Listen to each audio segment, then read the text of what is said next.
ఇక చాలా రోజుల తర్వాత సభలో ప్రశ్నోత్తరాలు ప్రశాంతంగా జరిగాయి. ప్రతిరోజు వాయిదా తీర్మానాల గురించి పట్టుబట్టే విపక్షాలు ఇవాళ మాత్రం కాస్త కామ్ గోయింగ్ గానే వ్యవహరించారు. చెరువుల పునరుద్ధరణపై జరిగిన డిస్కషన్లో జన్మభూమిలో చంద్రబాబు తెలంగాణ చెరువులను బాగు చేశారని ఎర్రబెల్లి దయాకర్ రావు అంటే సమైక్య రాష్ట్రంలో చెరువు విధ్వంసం జరిగిందని హరీష్ రావు అన్నారు. ఈ చెరువుల పూడిక తీసే విధానంలో కాంట్రాక్టర్లను రైతులను ఎట్లా మీరు వాళ్ళను ఇన్వాల్వ్ చేయడం జరుగుతున్నది. టెండర్ విధానం బాగలేదు. టెండర్ విధానం కూడా ఏ రూపంగా చేస్తున్నారు.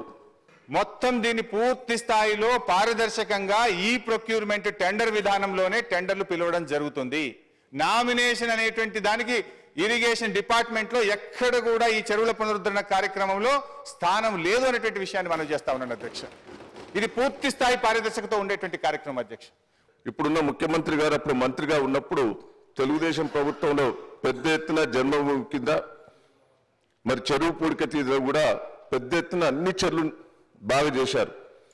అది మంచి పేరు వచ్చారు తెలుగుదేశం ప్రభుత్వానికి, చంద్రబాబు గారికి.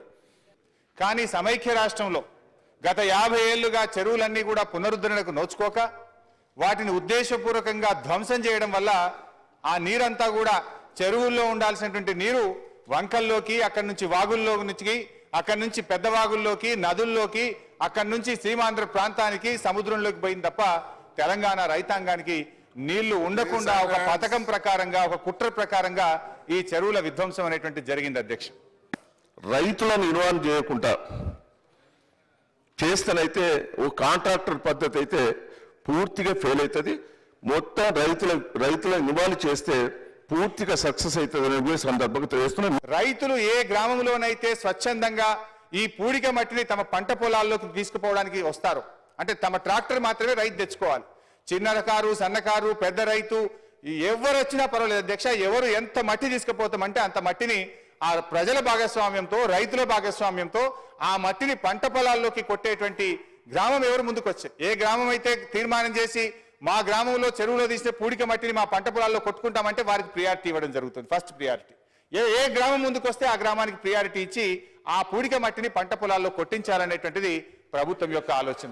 100 కిలోమీటర్లు వర్షపు నీరు నదిలోకి తరలించి మళ్ళీ ఆ నదుల నుంచి 100 కోట్లు ఖర్చు పెట్టి పొలాలకు తీసుకొచ్చే కంటే చెరువులను బాగుపరచుకోవడం మంచి ఆలోచన, మంచి కార్యక్రమం. దీనికోసం నిర్దిష్టంగా ఒక సమగ్ర కార్యాచరణ ప్రణాళిక మరి ఇయర్ వైజ్గా కూడా ఏ కార్యక్రమం తీసుకుంటున్నారో మన ప్రభుత్వం ఆలోచన ఏ విధంగా కూడా చెప్పాల్సిందిగా మీ ద్వారా కోరుతాను. ప్రతి ఏఈకి కూడా ఒక ల్యాప్టాప్ ఇస్తున్నాం అధ్యక్ష. చెరువు పని ప్రారంభం చేయడానికంటే ముందు విజువల్స్, ఫోటోను అప్లోడ్ చేయాలి వెబ్సైట్లో. చెరువు పని జరిగేటప్పుడు అప్లోడ్ చేయాలి, పని పూర్తయిన తర్వాత కూడా అప్లోడ్ చేయాలి. అంటే పూర్తి స్థాయిలో పారదర్శకంగా ఈ కార్యక్రమాన్ని నిర్వహించాలనేటువంటి ఉద్దేశంతో ప్రభుత్వం ఉంది అధ్యక్ష. ఇక చెరువుల పునరుద్ధరణపై ప్రభుత్వ విధి విధానాలు ప్రకటించాలన్నారు కాంగ్రెస్ ఎమ్మెల్యే చిన్నారెడ్డి. పథకానికి పెట్టిన మిషన్ కాకతీయ పేరు మార్చాలని డిమాండ్ చేశారాయన.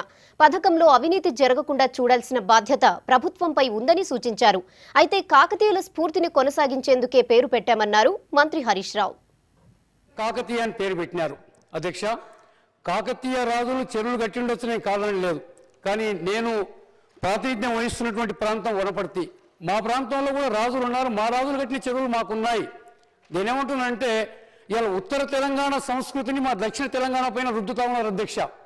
అంటే ఈరోజు లేదు నేనంటుందేమంటే మా మనోభావాలు కూడా దెబ్బతినకుండా దానికి ఏదైనా మంచి పేరు పెట్టమని నేను కోరుతా ఉన్నా. ఇవాళ బతుకమ్మ దక్షిణ తెలంగాణలో లేదు అధ్యక్ష. మాకు బోనాల పండుగ, మాకు బతుకమ్మ లేదు. మీరు బతుకమ్మ రాష్ట్ర పండుగ అంటే ఒప్పుకున్నాం, కానీ కాకతీయ మిషన్ కాకతీయ చిన్న నీటి వనరుల పునరుద్ధరణ చెప్పండి, చాలా బాగుంది. అందుకని మీరు అంటే మా మనోభావాలను కూడా గౌరవించాలని మేము తమ ద్వారా నేను కోరుతా ఉన్నాను. అందుకని మిషన్ కాకతీయ కాకుండా ఇంకేదైనా పేరు మార్చండి, అన్ని చెరువులు రిపేర్ చేయండి, ఇంకెక్కడైనా అవకాశం ఉంటే కొత్త చెరువులు కట్టడానికి ప్రయత్నం చేయండి. అదే అందుకని నేనంటుందామంటే మా ప్రాంతంలో మా రాజులు కట్టిన చెరువులు మాకున్నాయి, అందుకని ఆ పేరు మార్చమని తమ ద్వారా నేను కోరుతా ఉన్నాను.